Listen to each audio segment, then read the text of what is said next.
go for these ganks more frequently because that is certainly going to be there with just a lot less vision out on the map.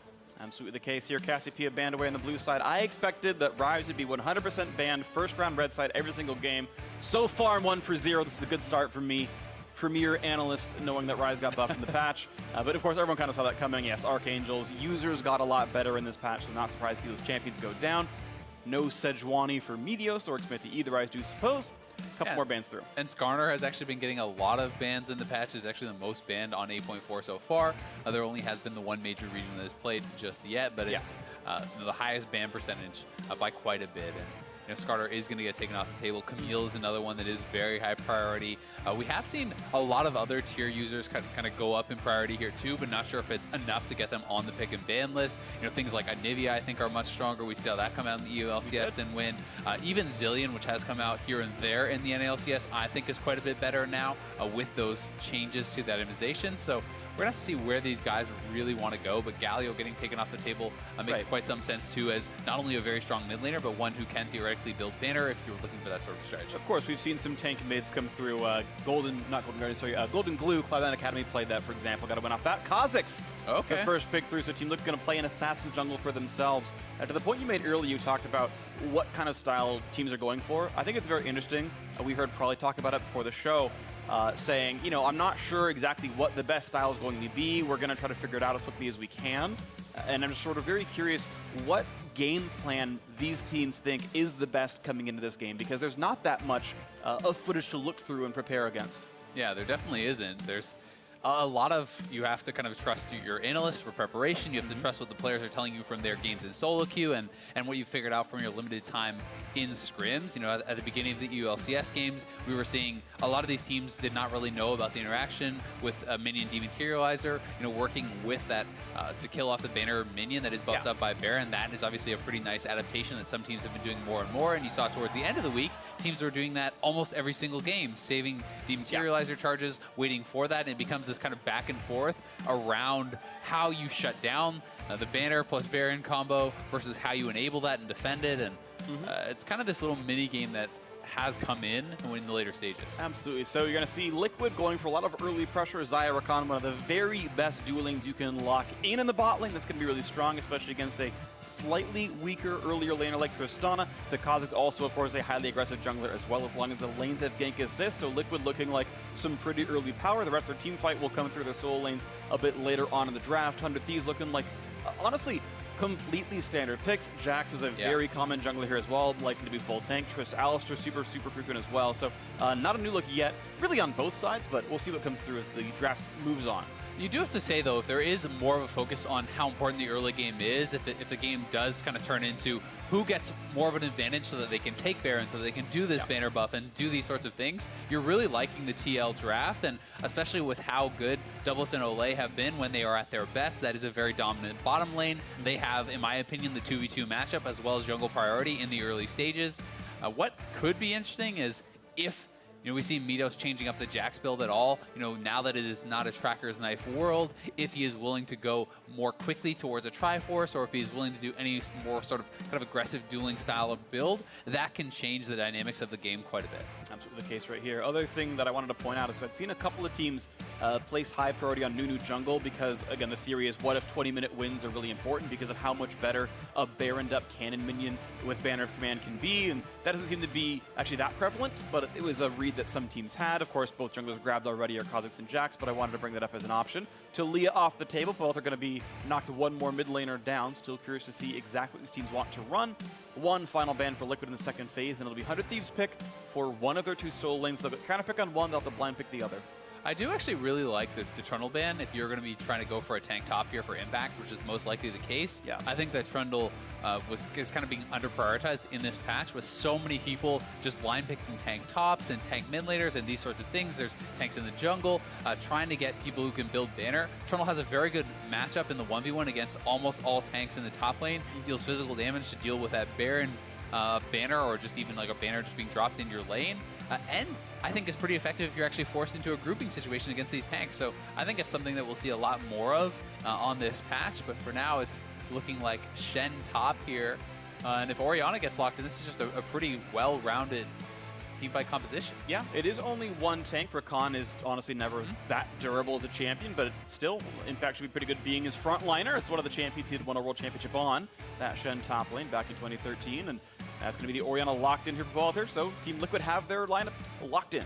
And I always really like the Shen alongside someone like an aggressive jungler, as well as an engaged support. You have this Kha'Zix who can jump in more aggressively, knowing that the Stand United can come in to back you up, and you'll have that follow-up CC. It also works very well, with the RW kind of quickness grand entrance combo here from Rakan. You Shen ult onto that. You have the follow-up taunt there too. So definitely some powerful combos. And as you say, a bit more standard perhaps on 100 Thieves side with the double tank composition, even triple tank if you're going to be looking at the Jax to be building that sort of itemization. And Sion has been just the most picked champion on this patch. People already were starting to like Sion quite a lot. Some of his competition in the top lane got nerfed. Gnar got nerfed, GP got nerfed. We even saw Ornn get nerfed as well as others. And this champion was left alone, was already strong, builds banner very well, and as a result is really kind of skyrocketing in priority. So it'll be interesting to see how this matchup goes. Because right now, even disregarding the Baron plus banner combo, there's not really anyone who's going to be kind of like a physical damage powerhouse clearing side lanes in the later stages of the game. So getting an early banner for Someday is going to be pretty frustrating for Pobelter to clear, pretty frustrating for Impact to clear out because of that magic immunity, and that can help give you more control in the side lanes, and then look for the engages, with Corki, with Alistar, and we'll see how it goes. We will see how it goes. There you go, lineups on your screen. First game of the week for the North American LCS. Team Liquid 7-5 versus 100 Thieves 7-5 as well. These teams are both tied with Clutch Gaming at 3rd/4th/5th. Playoff spots on the line, 6 games to play. And these teams both have a 3-game buffer over 7th. That can slip away. There is time to lose, but there is time to secure it as well. The fans are ready, the cast are ready, the players ready as well, and we get ourselves into the first game of the week. Once again, Team Liquid versus 100 Thieves. It's going to be a good one. I think a lot of emphasis on the early game power here around the bot side for TL, and if we can see Smithy getting down to the bottom side of the map, trying to give them some coverage, trying to give them some support to play aggressively, they really could open up a pretty good advantage in that 2v2. Let's see if it can work for them. It's always fun getting a brush trap or something else. As the early invade comes in, Smithy spots Meteos. They exchange some looks back and forth. 30 seconds until minions spawn. It's a classic. Here we go.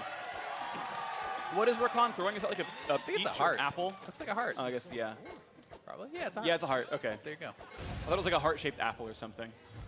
But nope, just the heart. That's kind of morbid. Why is he throwing hearts around? Ooh, Cody's son!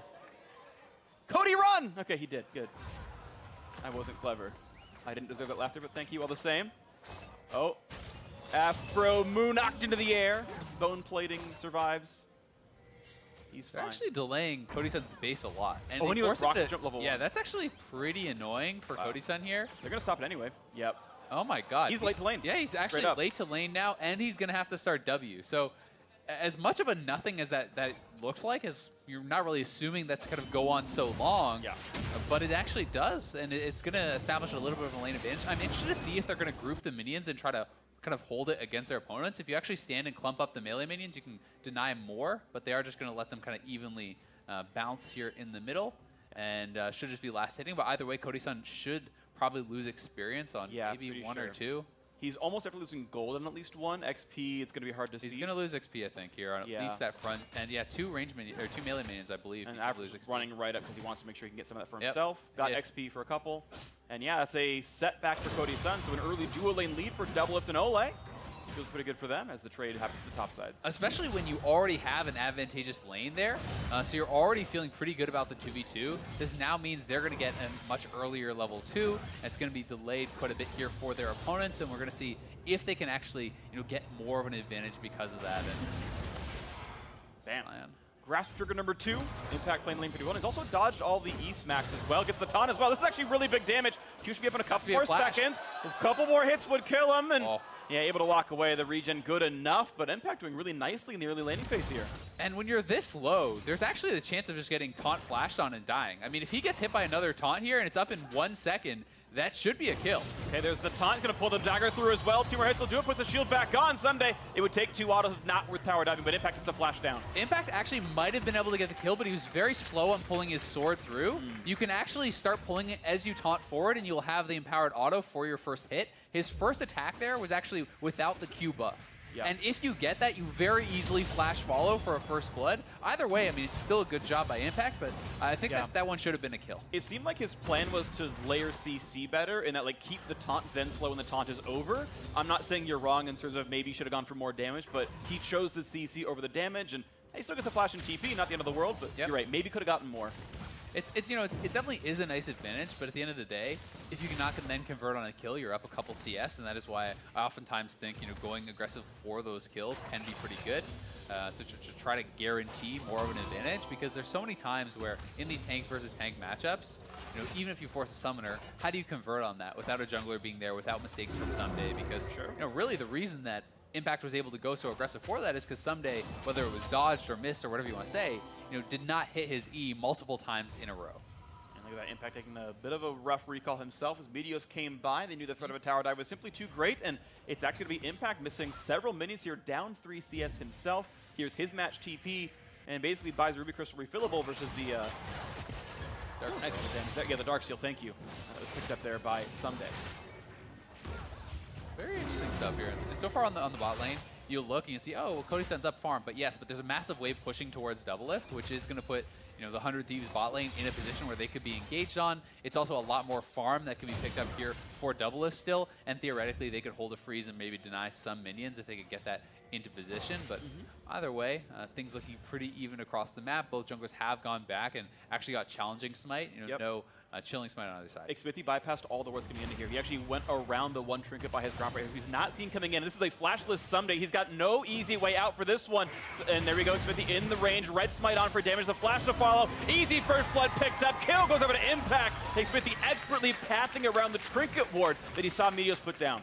Yeah, really nicely done there for TL, and they are able to actually convert on that flash advantage in the top side, which is the payoff that they get from Impact's lane dominance in the early stages, and now they can feel really good about the fact that they didn't actually miss out on that. Impact is going to be having an edge here in lane, and yeah, he can hold it against his opponent. He doesn't have his TP to come back to lane, so this is a bit of an awkward recall timing if he were to go for it.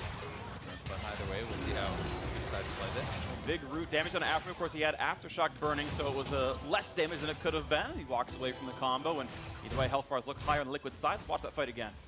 Oh, it actually looked like he got smashed out of his taunt there, so that is where the taunt went. Someday actually able to knock Impact out of that, but back here to live as on the bot side, they're going for an engage. Pulverize, nice kite back, though. Double's going to stay alive with his flash, but he burns both summoners. Now the root on Afro, but no fault could be had. Still, double summoners down for just the flash of Afro is a positive trade for 100 Thieves. Yeah, definitely really nice, especially when you do expect that Zyra Khan lane to be having lane dominance here, and there'll be a couple farm ahead, but definitely not a big deal at all. The summoner advantage is certainly something you will take, especially when Afro didn't even expend his ignite, so the potential of actually repeat ganks there is pretty high. But up here on the top side, Smithy is looking to set up a dive. Someday is very low, and Impact actually has Stand United, so this should be a very easy dive. All right, let's see who pulls the aggro. They're going to wait for it, but 500 HP on Someday. They're not going to wait out the shield. Here comes the damage up, but look at the burst there, and Impact has to run away, though.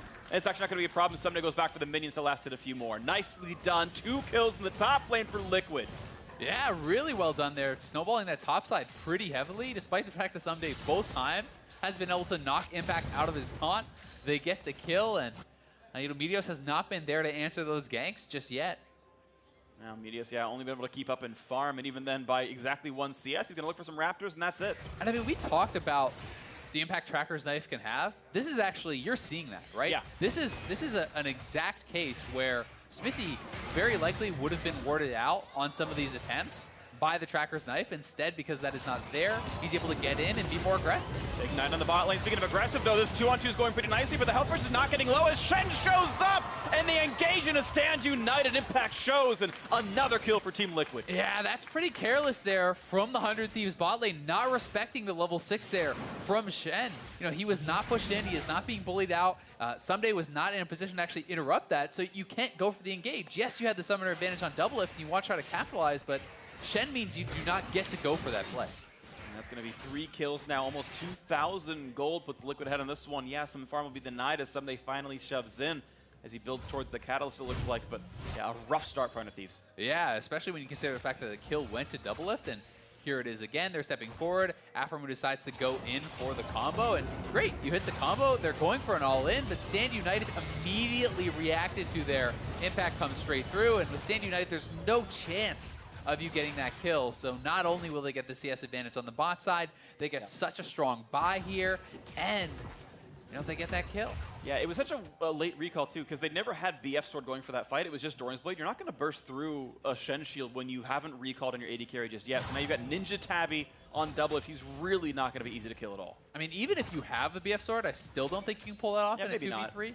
Not. The way Stand United works, being a bigger and bigger shield, the lower they get, it becomes very difficult to do it if you either react quickly enough, plus the CC coming out from Rakan, you imagine he's going to disrupt things enough. But either way, an ill-advised play there on the bot side for 100 Thieves, and that in combination with the success that Smithy and Impact have been having on the top side means they have a pretty big lead. Pre 9 minutes into this game, they're up 2.5k. That can lead to more dragons. That can lead to even more ganks. And look how dark the map is, right? This is actually pretty significant. There's a couple wards out on the map for 100 Thieves, but without that trackers, there's many more opportunities for Smithy to find plays. And when you are a snowballing Kha'Zix, that is very, very scary. If you do not know that this guy is around, you have to play exceptionally scared, and you have to respect the fact that he can jump out of nowhere and burst you down. So happy for Team Liquid, who at least in this game look back on form. They were a front runner in the early split, some of them at #1 after their first couple of weeks, but it had been bad last month roughly, but you can see, right, first 3 weeks, the second 3 weeks, but now, again, a perfect KDA game so far. They're slated for a win in this one as another fight erupts now on the right-hand side of the map. Looks for the shockwave, lands that one. Media's forced to run. Ward hops away with his trinket, but still low on health. The chase still in. Xfinity gonna flash on the wall. They're gonna trade. Is the burn gonna be enough? It looks like no, as Red Spite had timed out already. Meteos just slinking away. And you see that refillable potion running from Meteos. Yeah. That is why you always pop your pots at the start of those fights. And Meteos able to negate a lot of that damage through his early Counter-Strike, just letting the Counter-Strike run full there instead of actually early popping it to kind of get that stun out. So definitely a good job to survive, but either way, Smithy is able to push him back. It's a trade of flashes, and the ultimate use there by Pobelter. I got a shout out Ole, by the way, who's already finished his support quest by now. He's actually got wards in the inventory right now, but Aphromoo is only at about like 470 gold on the item so far. He's still got a little bit to go until he can get his own wards. So pretty reasonably early completion there for the TL side. They can kind of continue to snowball either Vision on the bot side or more ganks top side, as it's still not a very tanky Scion yet. Yeah, and I like the point out of the quest completion, because I think in 8.4 it's actually much more important than it was. Yeah. Simply because, again, Tracker's Knife, right? That is gone. So now having this Sightstone means, a much higher kind of increase in vision for your team. It's much a bigger deal to be able to kind of track the jungler and find out where he is playing around, especially if your jungler wants to swap to something like that sweeper. But Impact, again, trading on the top side. And when you get ahead in these sorts of matchups, in these melee matchups, and you're going for an early Tiamat, you can actually go straight for a Titanic. You can play pretty aggressively and really start to bully your opponent. It does get very difficult to win those trades. Smithy just walks right into Meteos. He was invisible for part of it, but now gotta respect the fact that Jack's gonna do some damage. He ulted to get some damage reduction, and Smithy's still on the hunt, but not going to go all the way into the opposing territory. Out they go, fights for some more. TP comes back to the top lane as it's going to be Spectre's Cal's second item for Impact, so he is going for the more defensive of the options, even though Titanic may have worked well. And this will be interesting, because this is another thing that a lot of times you see in kind of AP matchups, and Scion does a lot more physical damage, obviously. Yes, there's the common and so on, but in AP matchups, you generally see Shen just go for a cowl and then full Titanic. That is really common, but he may just want to sit only on the Titanic and build pure tank, and he's winning the lane quite well here. And knowing that he is the only real tank on the team, maybe kind of incentivizing him to just sit on that Tiamat for lane pressure and then build to be a pure tank, because the other team is going to have 3 tanks where it all kind of comes down to him. Absolutely. So yeah, definitely building for the team more so than the lane theoretically, and I think it's the right choice. First turret goes down to the bot lane, by the way, as Liquid showed up with their jungler, made sure the pressure was there. So everything right now turning up for them quite nicely. As Impact in the 1v2 wants to fight for this one. Smite comes through, Meteos grabs the Herald here, and buys a few more seconds. Shotgun pulls him in one more time. That's going to be the 4th kill of the game as Ryu forced to jump over the wall. He will stay alive. The jump in for Ole. He TP'd in off the spell book, but Yeah, nothing actually to show for it. Yeah, not really anything to get there, but since he was going over to the top side anyway, it's less of a big deal. He doesn't have to walk back to bot lane. They were looking for a lane swap here regardless, and they're sending Impact down to the bot lane, going to try to clear out those minions as best as he possibly can. And Doublelift and Olay, having taken down one turret, will go for a second. Here it is again. Meteos and Ryu just decide to make the call to finish it because they know they have the smite. They will actually pick up that buff for sure. But Meteos taking a lot of damage, and Impact just intelligently focusing in. Pobelter able to make the roam pretty quickly here. Hits his shockwave, and it's enough to get them one kill. It was a nice heads-up play by Ryu, coming down to grab the sigil real quick and then walking away knowing he had escape to his left. So good by Ryu to salvage that. He's got the Herald buff, and now speaking of him, he's fighting Smithy on the side of the map, but he's got Meteos nearby. He was waiting in the wings. Here comes Shen though as well, finds himself the taunt, and the re-engage now towards Meteos, running out of health pretty quickly. Got a 500 the flash forward. They got the distance, they got the damage. Another one for Impact, 2-0 and 300% KP for the top laner. And again, it just feels like 100 Thieves are not taking into consideration the fact that the Stand United is available. You cannot take these fights that are going to be close fights unless you have someone who is in Shen's face ready to interrupt him. If Afromu could have actually interrupted the Stand United ultimate, then sure, maybe you can go for that, but he was obviously not in position to do so, and you're just giving away these kills in multiple fights. Well, at least something comes through for 100 Thieves. They managed to knock down the bot lane themselves, and this top's going to fall as well. Courtesy of Rift Herald, Ryu should get gold unless the minions steal it. All right, look, gold to Ryu because his Herald knocked it down. And it means the turret score has been equalized, but it's still a 4,000 gold difference in this game. It's a lot to come back from here. 6 minutes until Baron's going to be spawning. That could be a death knell by itself. Yeah, I mean, it's going to be a tough team to fight into. When you are this behind, it becomes so difficult to get vision and fight for that. And these are some champions that are going to be at very, very strong kind of power points around that time in the game. You're going to see Doublelift finishing up his items, and Pobelter already has completed his first item, so he did actually decide to go for the Archangel staff. So he's going to be sitting on CDR and going to be at a pretty powerful point around 20 minutes. You're expecting to see a second item perhaps being close to being finished up. Yeah, a lot of good things going right now. We'll see what Liquid go next for this one. I'm definitely curious to track mid lane itemization overall. Obviously, Orianna was a 100% Morellonomicon champion. Seraph's, of course, one of the possible builds now with the new 20 CDR items, and does go for this one. It is the higher raw AP plus the Selfish Shield when you complete the item and stack the tier all the way. Doesn't really surprise me too much there. We'll see what else comes afterwards, though. We do have the Aegis now coming in for Sunday, so he's building towards Locket. He'll get that in the next few minutes as has to burn the ultimate getting away, but that was a trade for Shockwave. As Cody Sun walks away and stays alive on his side as well. The thing that's really nice, though, because he already has a CDR, it's a 66-second cooldown on the Shockwave.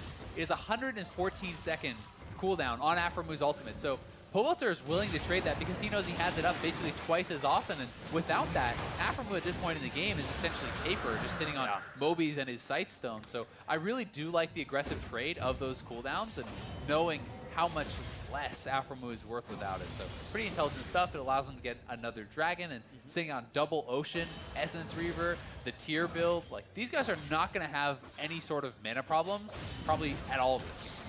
Totally agree. It's going to be pretty nice right now for Team Liquid. Double Ocean is just such incredible power for siege scenarios, and I really expect them to try that 20-minute Baron, use the bug-fixed Banner of Command. It makes the cannon minions so much stronger in that buff, and they can siege to a win. And even around Baron, if you're talking about going for a Baron, the Ocean Drakes really do mean a lot. If you're trading HP back and forth around there, you can actually sit and regen. It is interesting to note, though, that no one is actually building a Baron and, the Banner on TL side yet. And yeah, there's no dematerializers, so neither team is super concerned about that, or at least feels that they have a different sort of answer. Ole's maybe building towards it. I don't think there's any items that build from armor, MR, and health. So it may be Ruby Crystal into Banner for himself. We'll see what it comes through, but you're absolutely right. Impact is not doing it.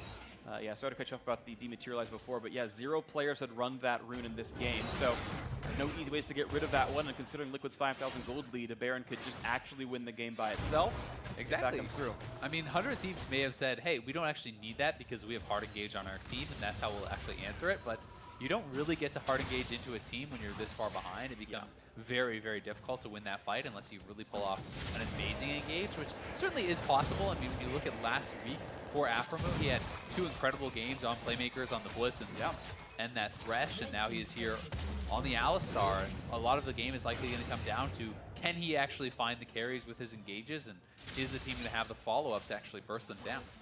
Next trick is going to be Ocean, so triple Ocean for Liquid if they can keep that one going up. See if that does come through for them. It's, I guess, a bit fitting. Oceans and Liquids and everything else. As a bit of damage comes from Cody's Sun. Yeah, that is quite a bit of burst. Thanks Electrocute, and now mid lane tier 2 heavily under fire. That was going to fall. There's no one to defend it at all. Cyan kind of walks by. Somebody goes, yep, turret's dying. Okay, good to know.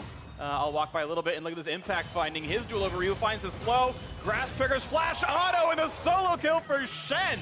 Takes down a Corki, and nothing else to do for the rest of the team as Jax runs away. Yeah, I mean, this game's starting to fall apart pretty fast here for 100 Thieves. It just feels like they're losing on all sides of the map. They're not really able to contest hardly anything. I mean, Kha'Zix doesn't even have his Duskblade yet, and he's almost 100%ing your AD carry. Yeah. That is a pretty terrifying point to be in. And it kind of doesn't really get better for 100 Thieves until very late in the game at this point. I mean, you're so far behind that at this point you're like, all right, well, wave clear till 40 minutes, but Baron kind of says no to that. Here on the bottom side of the map, Ryu is just out of mana, and you can't actually be this far out on the map when you don't have mana, because he doesn't even have mana for his Valkyrie, so there was no way for him to ever really get away. Yes, you flash, but you are then followed and taken down, and that just feels a little bit desperate, and that's felt like a lot of the plays here from 100 Thieves, not respecting the Shen, not being able to actually find the plays they want, and just kind of reaching a little bit too far. So a quick itemization update, because I'm very curious about the topic. It's going to be Locket for Ole, not Banner. He's going to go for the team fight power instead. Doesn't seem to need it.